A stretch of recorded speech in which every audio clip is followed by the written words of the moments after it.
نبی اکرم صلی اللہ تعالیٰ علیہ وسلم کو وہ عظیم المرتبت صحابہ کرام عطا فرمائے ہیں کہ کائنات ارضی میں اس سے زیادہ خوبصورت لوگ دوبارہ آ نہیں سکتے۔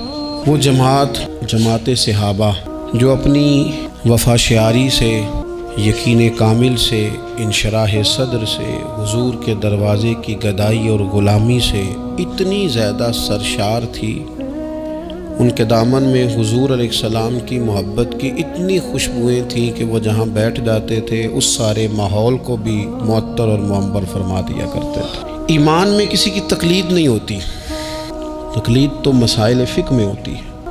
ہم اللہ تعالیٰ کو اس لیے نہیں مانتے کہ ہمیں امام اعظم نے کہا، ہم رب کو اس لیے مانتے ہیں کہ اللہ وحدہ لا شریک ہے، مالک حقیقی ہے۔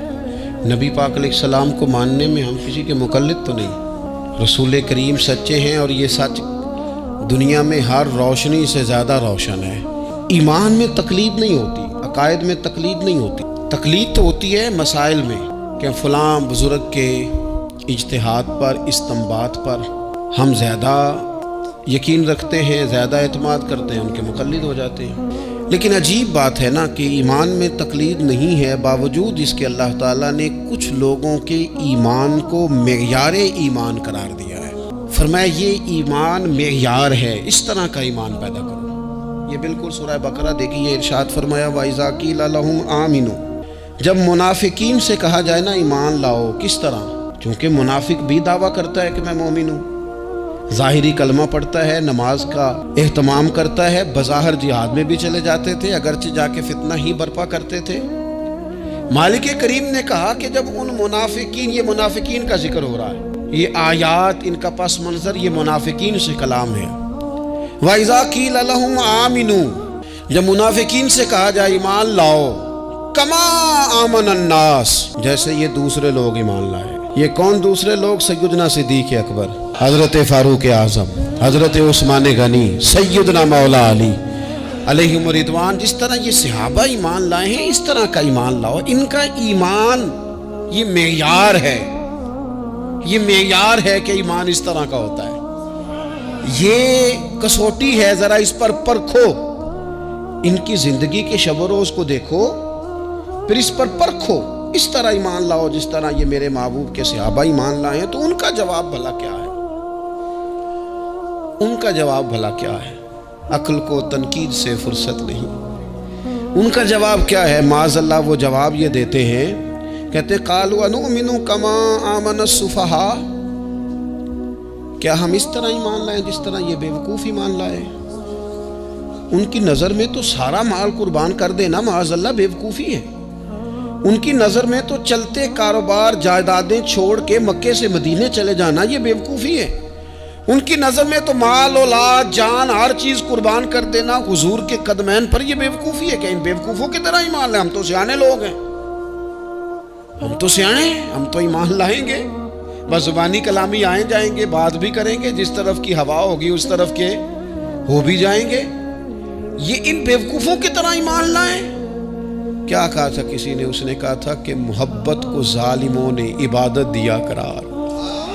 کچھ ایسے نادان ہوتے ہیں جو اہل محبت کو دیوانہ کہتے ہیں، وہ کہتے ہیں یہ تو نادان ہے، اس طرح بھی کوئی کرتا ہے؟ ٹھیک ہے، ہم بھی کلمہ پڑھتے ہیں، مسلمان ہیں، تو ہمارے لہجوں میں وہ حسن نہیں ہوتا، ہمارے پیالوں میں وہ صفائی نہیں ہوتی کہ جو خیرات آئے گی تو پھر وہ محفوظ رہ سکے گی۔ کائن بیوقوفوں کی طرح ایمان لائیں۔ تو رب کیا فرماتا ہے، اللہ کیا فرماتا ہے؟ سنیں جو حضور کے صحابہ پر بات کرے، اس کے بارے میں رب کیا فرماتا ہے، اسے جواب میرا رب دیتا ہے۔ صحابہ کی بے ادبی کرنے والے کو جواب اللہ تعالیٰ ارشاد فرماتا ہے، فرمایا الا انہم ہم السفہاء ولکن لا یعلمون، فرمایا خبردار ہو جاؤ یہ خود بیوقوف ہے، لیکن بیوقوف کو پتہ نہیں ہوتا کہ میں بیوقوف ہوں۔ پاگل ہمیشہ کہتا ہے میں پاگل، فرمایا وَلَٰكِن لَا يَعْلَمُونَ، لیکن انہیں اس بات کا علم، انہیں پتہ کوئی نہیں ہے، یہ خود بیوقوف۔ مقدر سکندر کا دیکھو پیاس سے، یہ بیوقوف ہیں۔ کیوں؟ کہ حضور کا دامن کرم بہ رہا ہے اور فیض یاب نہیں ہو سکے۔ جنہوں نے محبوب کریم کے دروازے سے خیر نہیں پائی، ان سے بڑا بھی کوئی بیوقوف ہوگا؟ مقدر سکندر کا دیکھو پیاسے چلے جا رہے ہیں کنارے کنارے، دریا بہہ رہا ہے اور ساتھ ساتھ پیاسا چل رہا ہے۔ اللہ فرماتے بیوقوف لوگ ہیں جو حضور کے صحابہ پر زبان تان دراز کرتے۔ تو عزیز دوستو، ان لوگوں کا ایمان معیار ہے، ان لوگوں کا ایمان وہ ہمارے سامنے روشن نمونہ ہے، جس کی بنیاد پر ہم نے اپنے ایمان کو، تیقن کو، شب و روز کو مرتب کرنا ہے اور ترتیب دینا ہے۔ صحابہ کرام کی جماعت ساری بڑی شانوں والی، لیکن کچھ لوگ ایسے ہیں جن کا زیادہ تذکرہ نہیں ہوتا، تو بظاہر یوں محسوس ہوتا ہے کہ ہم نے عوام کو ان سے پوری طرح روشناس بھی نہیں کرایا۔ ایک شخصیت کا ذکر آج کریں گے جن کو میرے نبی پاک علیہ السلام نے فرمایا، حضور نے فرمایا، صحیح بخاری میں موجود ہے، فرمایا یہ نیک آدمی ہے۔ اور یار جسے رسول کریم کہیں بندہ نیک ہے، رجل صالح، حضور نے فرمایا نیک آدمی ہے، جو بالغ نہیں ہوئے تھے اور اس سے پہلے ہی کلمہ پڑھ لیا تھا، جو حج کے مسائل سب سے زیادہ جانتے تھے، جنہوں نے 60 سال مکے اور مدینے میں فتویٰ دیا، صحابہ ان سے فتویٰ لینے آتے تھے، جو بدر کی جنگ میں بھی گئے، احد میں بھی گئے، پر محبوب نے فرمایا عمر تھوڑی ہے، ابھی واپس جائیے۔ خندق میں شریک ہوئے اور اس کے بعد ہر جنگ میں شریک ہوئے۔ مستدرک میں موجود ہے، حضرت جابر ابن عبداللہ فرمایا کرتے تھے زمانہ بدلا تو کچھ لوگوں میں بھی تبدیلیاں آئیں، میں نے بڑی دنیا بدلتی دیکھی، پر جن لوگوں کو نہیں بدلتے دیکھا نا، ان میں یہ شخصیت ہے جو ہمیشہ ہر دور میں، ہر عمر میں نبی پاک کے طریقوں پر پوری طرح کاربند رہے، اوڑھنا بچھونا، اٹھنا بیٹھنا چلنا، ہر وقت حضور کی محبت میں غرق ہو کے کیا۔ کون ہے بھلا؟ حضرت عمر کے بیٹے سیدنا عبداللہ ابن عمر رضی اللہ تعالی عنہ، ابھی بالغ نہیں ہوئے تھے، مسلمان ہو گئے، اور زندگی ساری مصلی سے لگ کے گزاری، عبادت کی، ریاضت کی، تقوی، جد و جہد، معاملہ فہمی، جہاد۔ والد امیر المومنین ہے،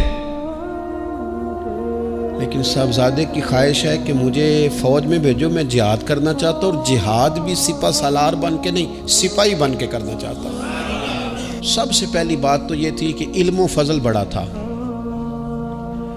صحابہ ان سے فتویٰ لیتے تھے، مسائل حج سب سے زیادہ حضرت عبداللہ ابن عمر جانتے تھے، اور فتویٰ دینے میں اتنے محتاط تھے، حدیث بیان کرنے میں اتنے محتاط تھے کہ بڑا سوچ سمجھ کے غور کر کے۔ صحابہ فرمایا کرتے تھے یہ واحد بندہ ہے کہ جو 1 منٹ سے پہلے کہہ دیتا ہے، سب سے زیادہ مسائل آتے ہیں لیکن 1 منٹ سے پہلے کہہ دیتے تھے اس مسئلے کا مجھے نہیں پتا، تحقیق کروں گا، اگر پتہ چل گیا تو بتا دوں گا، فوراً کہہ دیتے تھے۔ ایک دفعہ ایک صاحب نے مسئلہ پوچھا تو چپ کر گئے، سوچنے لگ گئے۔ ہمارے ہاں نا لوگوں کو حاضر جواب کہلانے کا شوق ہے، یہ شوق بڑا خطرناک ہوتا ہے۔ اگر آپ حاضر جواب ہیں تو بڑی اچھی بات ہے، لیکن حاضر جواب کہلانے کا شوق تو نہ پیدا کریں۔ اگر آپ کو پتہ ہے، صحیح بخاری میں حدیث ہے، نبی پاک علیہ السلام نے ایک دن پوچھا تھا صحابہ سے کہ وہ درخت کون سا ہے جس کی مثال مومن کی طرح ہے؟ تو حضرت عبداللہ ابن عمر کہتے ہیں مجھے پتا تھا کہ وہ کھجور کا درخت ہے، اور میں نے جواب نہیں دیا۔ کیوں نہیں دیا؟ فرمانے لگے ابو بکر صدیق بیٹھے ہیں، فاروق اعظم بیٹھے ہیں، مولا علی بیٹھے ہیں، بزرگوں کی موجودگی میں میں جواب دیتا پھروں، یہ ٹھیک نہیں ہوتا، یہ صحیح نہیں ہوتا۔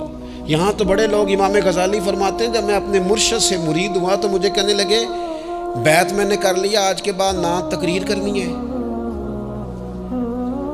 نہ مدرسے میں سبق پڑھانا ہے، نہ کسی کو مسئلہ بتانا ہے۔ اور یہ بڑا مشکل کام ہوتا ہے، بندہ مولوی بھی اور تقریر ہی نہ کرے، اسے زنگ لگ جاتا ہے، اور مسئلہ ہی نہ بتائے تو بد ہضمی ہو جاتی ہے۔ یہاں تو جس کو 6 مسئلے آ جائیں وہ امام کو نماز نہیں پڑھانے دیتا، وہ کہتا ہے پہلے انٹرویو لوں گا تیرا کہ تو پورا تجھے آتا ہے، پھر آگے چلے گا تو۔ اتنے بڑے عالم کو شیخ نے منع کر دیا، تو کہتے ہیں شیخ کے پاس ایک شخص مسئلہ پوچھنے آیا تو میرے مرشد فرمانے لگے مجھے یہ مسئلہ نہیں آتا۔ تو امام صاحب کہتے ہیں کہ میں نے اسے کہا مجھے آتا ہے، میں بتاؤں؟ کہتے ہیں میرے شیخ مسکرا پڑے، کہنے لگے غزالی میں تو تیرے ساتھ ساتھ اپنی میں بھی مارنا چاہتا تھا، پر تیری ابھی مری نہیں، اور تو کہتا ہے میں بتاتا ہوں۔ کچھ دیر چھوڑ دے، سارے مسئلے بتانے نہیں چاہیے، اس پہ عمل بھی کرنا چاہیے۔ میرے عزیز حضرت عبداللہ ابن عمر اتنا بڑے مفتی ہیں، مفتی مدینہ ہیں، مفتی مکہ ہیں، لوگ مسائل حج پوچھتے ہیں، بڑے بڑے استنباط کرتے ہیں قرآن و حدیث سے۔ ایک آدمی نے مسئلہ پوچھا تو حضرت عبداللہ ابن عمر فرمانے لگے دیر تک سوچا، تو دیر ہو گئی سوچتے سوچتے، تو وہ شخص کہنے لگا حضور اتنی دیر کیوں سوچ رہے ہیں؟ تو آپ فرمانے لگے تمہارا کیا خیال ہے کہ جو سوال تم مجھ سے پوچھتے ہو اور جو جواب میں تمہیں دیتا ہوں اس کے بارے میں رب مجھ سے سوال نہیں کرے گا؟ اللہ کی بارگاہ میں نے جواب نہیں دینا، میں سوچ سمجھ کے دے رہا ہوں تاکہ اس کا حساب دینا پڑے تو میرے لیے مشکل نہ ہو جائے۔ میرے عزیز، حضرت عبداللہ ابن عمر سے کسی نے سوال پوچھا تو سیدنا عبداللہ ابن عمر رضی اللہ تعالیٰ عنہ کہنے لگے مجھے نہیں آتا اس سوال کا جواب، اور جب کہا نا نہیں آتا تو فوراً کہنے لگے عبداللہ، خود اپنے آپ سے بات کرتے ہیں، کہتے ہیں عبداللہ رب تیرا بھلا کرے، اس بات پہ ہمیشہ ڈٹے رہنا، جو بات نہ آتی ہو وہ کبھی کہنا نہ، جس کا پتہ نہ ہو اسے کبھی کرنا، جب تک پوری تحقیق نہ ہو بلا وجہ غوطہ زنی نہ کرنا، بلا وجہ غوطہ زنی نہ کرنا۔ یہاں کا ہے ہمارے صوفیاء نے، یہاں